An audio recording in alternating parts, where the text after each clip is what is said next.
Today I'm gonna chat about my birth story. But this is my little bundle of joy. She is tired. I absolutely love birth stories.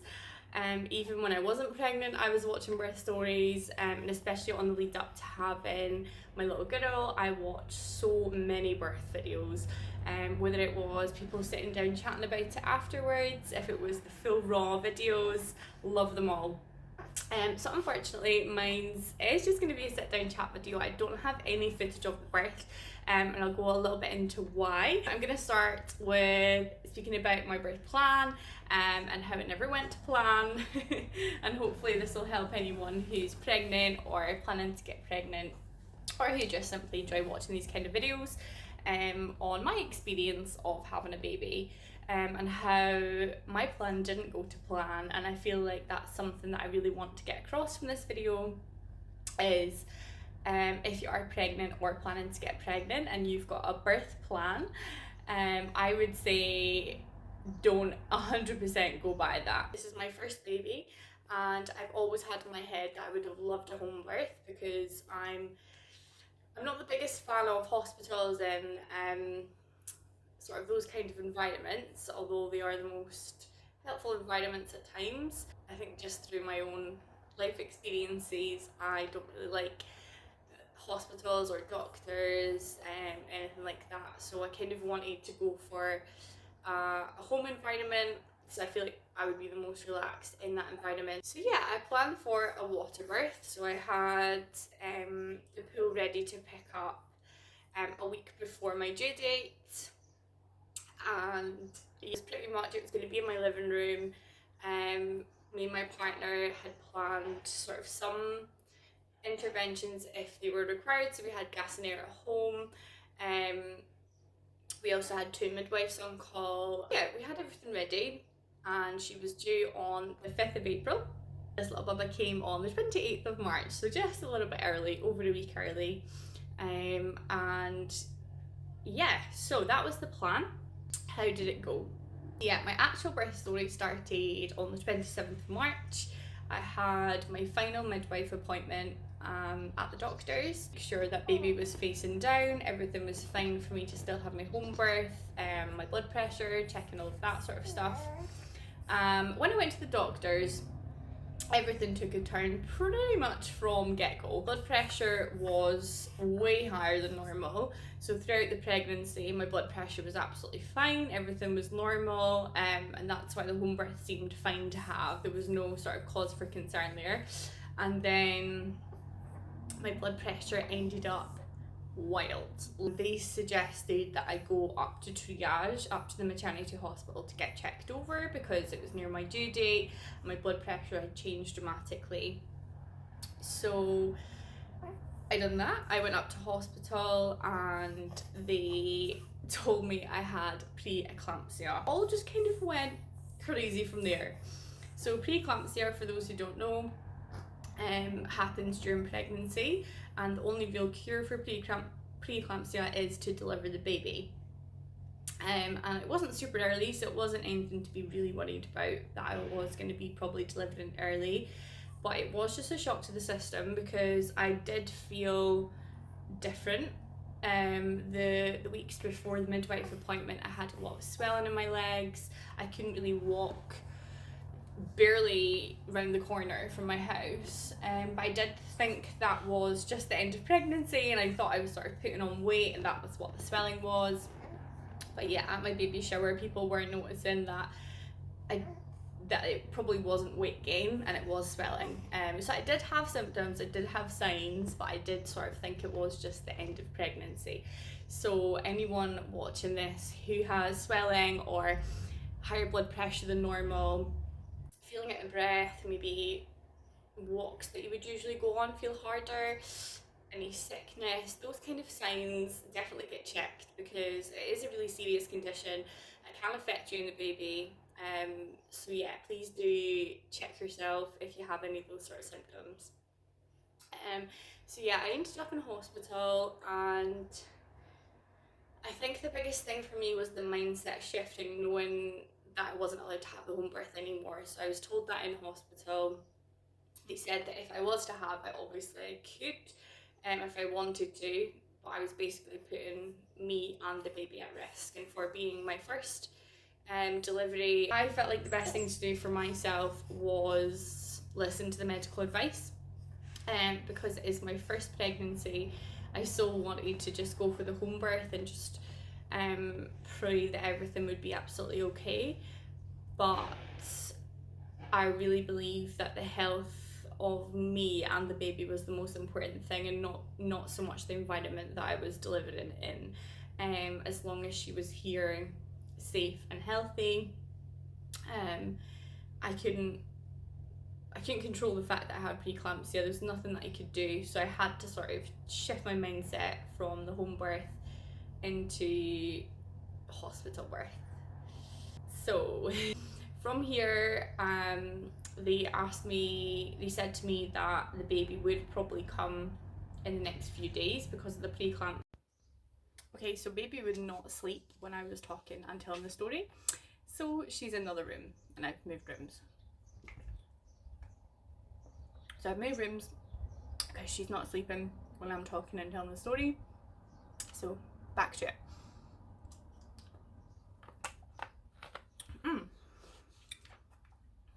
Pineapple and guava. Good. Okay, so didn't expect to get preeclampsia. Ended up in hospital. They asked me, do you want any? Do you want a sweep? Would you like the drip? Would you like a C-section? They pretty much offered me any intervention that I wanted to get baby out, or get baby out as fast as possible.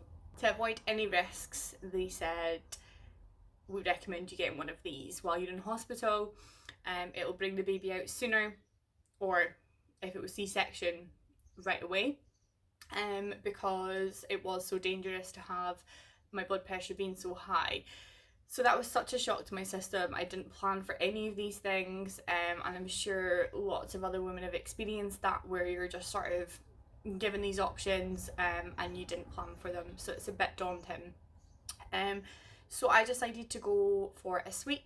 For me personally, I wanted to get the sweep because I felt like that was the right thing for me to get her out still as naturally as possible, but a little bit quicker, pretty much.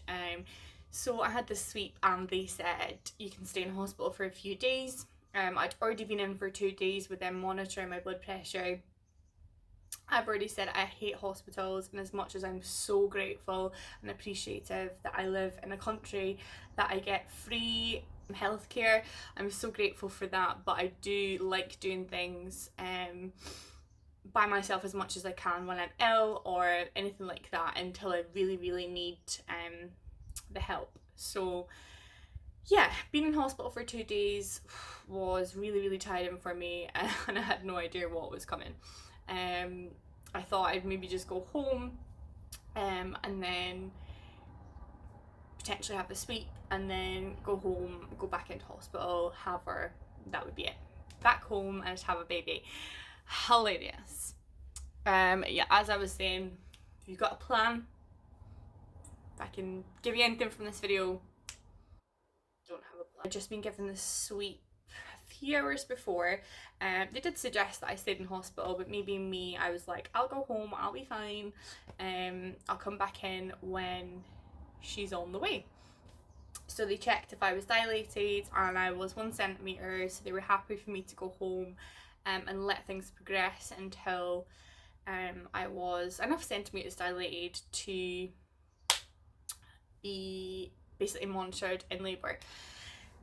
Yeah, so came home at 3 o'clock in the afternoon. And I had a blood pressure machine, so I was just checking my blood pressure. I downloaded a contractions app for whenever it was going to start happening. And I kind of had in my head it would be 3 or 4 days, and that is kind of what the nurses had maybe said, 1 to 2 days, potentially 3 to 4. But yeah, I didn't think it would be that night. So I started to get back pain around 4 o'clock. My mother-in-law just arrived, which was uncanny. Like she came to visit for just to see us the week before baby was arriving. She came about dinner time, and I remember I had back pain then. And it sort of started just around the bottom of my back and just felt like achy pains. Nothing too much that I couldn't handle. But I was expecting contractions to be in my stomach, so I was like, this is definitely not me going into labour. I'm obviously just getting some little aches, niggles, pains from the sweep.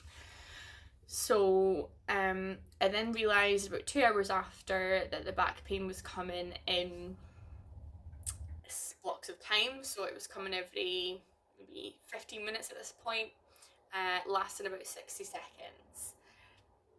So yeah, I was like, this is contractions. This is definitely something's happening. Maybe I'm not in labour, but it's something's happening. So yeah, they started to get a little bit worse. Nothing that I couldn't handle, but nothing in my stomach. My waters hadn't broke. I didn't have any like bloody show, anything like that at this point. So yeah, I went to bed at 9 o'clock and I was like, I'm just gonna get some sleep, see what happens from here. And my partner was actually doing his last shift at work this night, and he was working for 2.5 hours, so it wasn't very long. From 9 until 11:30. Seriously, the reality of life with the baby, she's back. Did we hear that? That was a burp. So she's back. She didn't like me being away.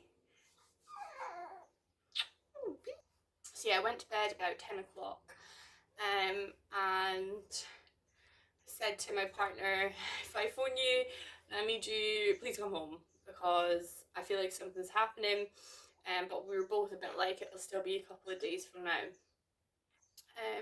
So yeah, I lay down to sleep, was trying to find positions that were comfortable, and I literally could not find a position that I wanted to go sleep in. And usually I'm a really, really good sleeper, and I'll sleep quite instantly. Even during pregnancy, I was pretty alright sleeping. So then I realised that I could not find a position that was comfortable at all. So I was literally on the floor at points, on my hands and knees, just trying to get comfortable to fall asleep.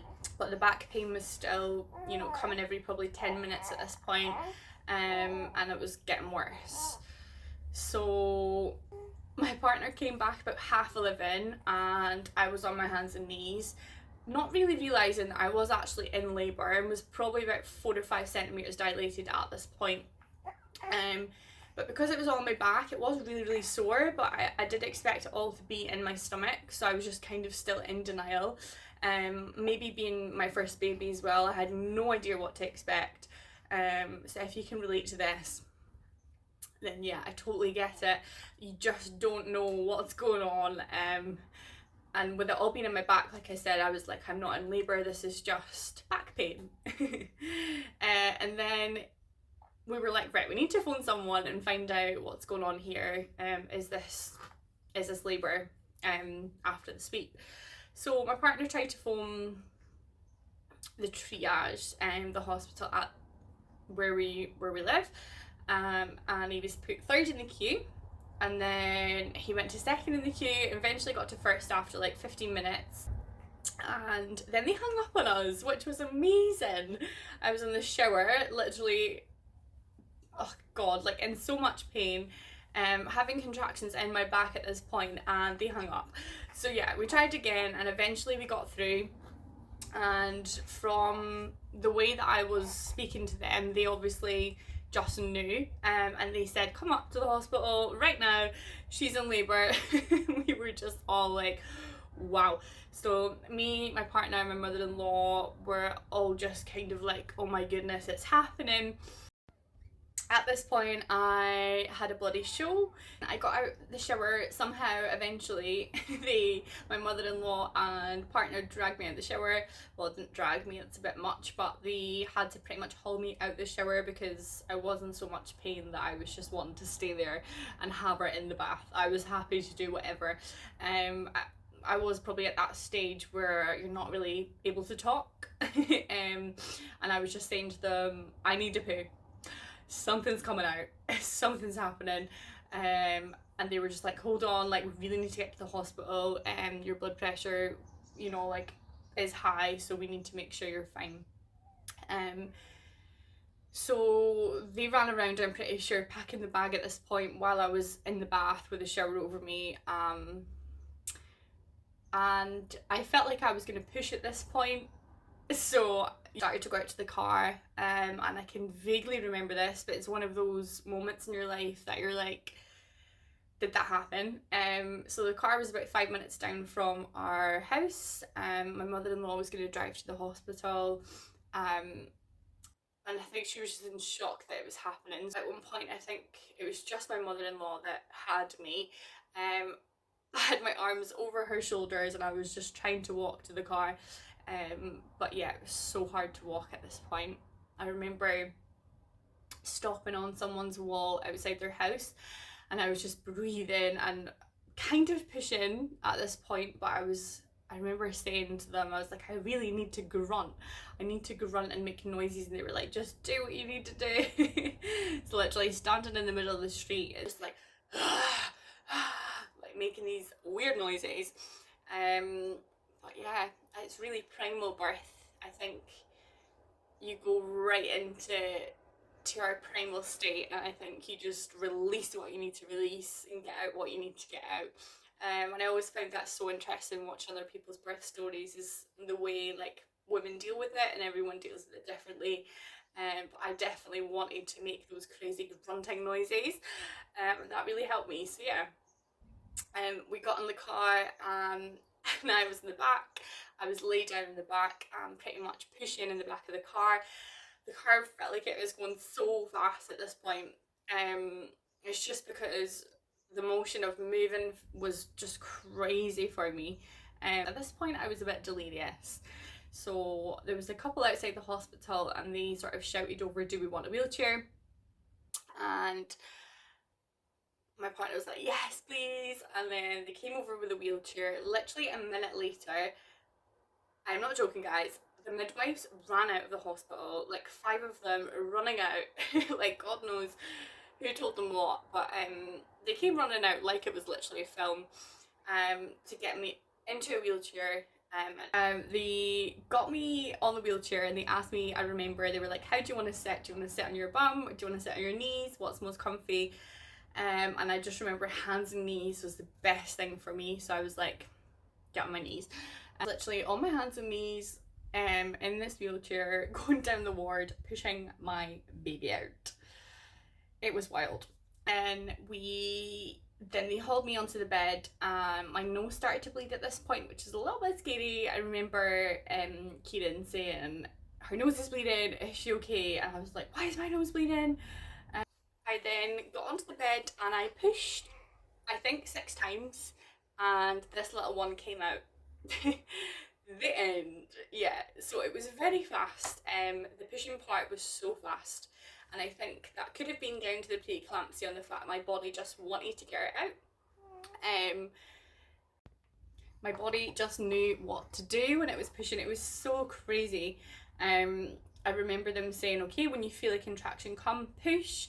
And although it wasn't that many pushes for me, which is such an unusual experience, I'm not sure.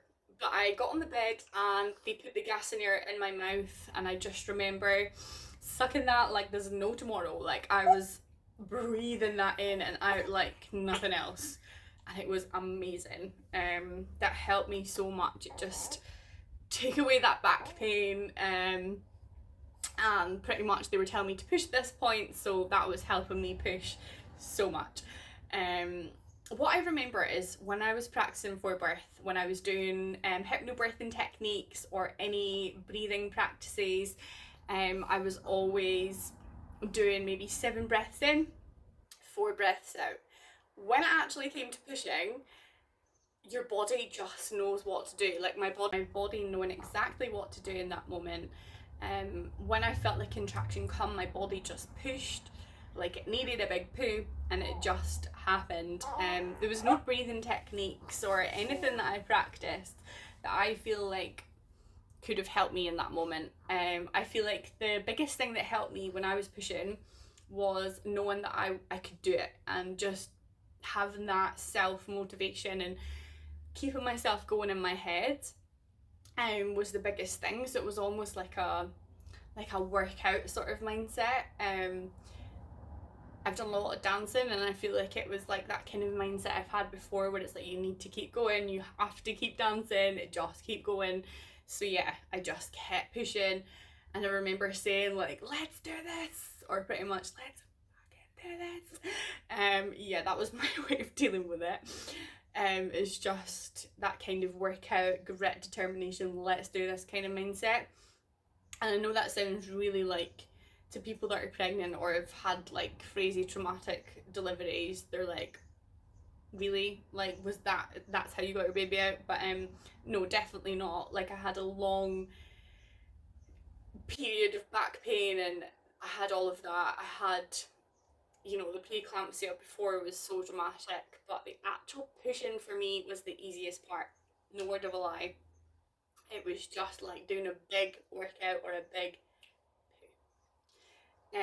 yeah, so after that, I had to get stitches, which was the worst thing in my life. I'm not gonna lie, I'm not trying to scare anyone, but for me, getting the stitches was just the worst because I hate stuff like that. And it was just the thought of it. And again, I didn't really have in my head that that would happen, but I did tear a couple of places, so I had to get stitched up. A little bit too much information for YouTube, but we're keeping it real, guys. If you are yet to give birth, then do expect maybe that might happen. It's not painful or like the worst thing ever, but I think if the thought of it makes you feel sick, then try and prepare yourself a little bit for that, because that was really hard for me afterwards. So yeah, that is pretty much my birth story in a nutshell. I had this little bubba at 2:34 in the morning. 2:34, love it. I just can never forget that. 2:34 in the morning on the 28th of March. So yeah, Dad, like I said, Daddy phoned triage at literally 1:45, and she was born at 34 minutes past. So it was super, super fast in the hospital. But yeah, the home contractions did last a while. It was the most amazing, crazy whirlwind experience of our whole lives. Me and my partner still just constantly go through it and speak about the whole thing over and over. Yeah, it's something that I'll never ever forget until the day I die. But also, I really wanted to do this little video so that I can look back and remember some of the details that I might forget in the future. So yeah, that is my birth story, guys. I'll speak a little bit maybe in another video about afterwards and sort of what happened, because that's a whole other story. We were kept in hospital for a week afterwards. This little one had to go to neonatal for 2 days. I was kept in hospital for my blood pressure, so it was all a little bit dramatic afterwards. And I think the actual afterbirth for me was a longer process than the actual birth story. But yeah, there it is. Thanks for watching, guys. Please subscribe to my channel for lots of content on motherhood, life, mindset, stories, motivation, all of that good stuff. Bye.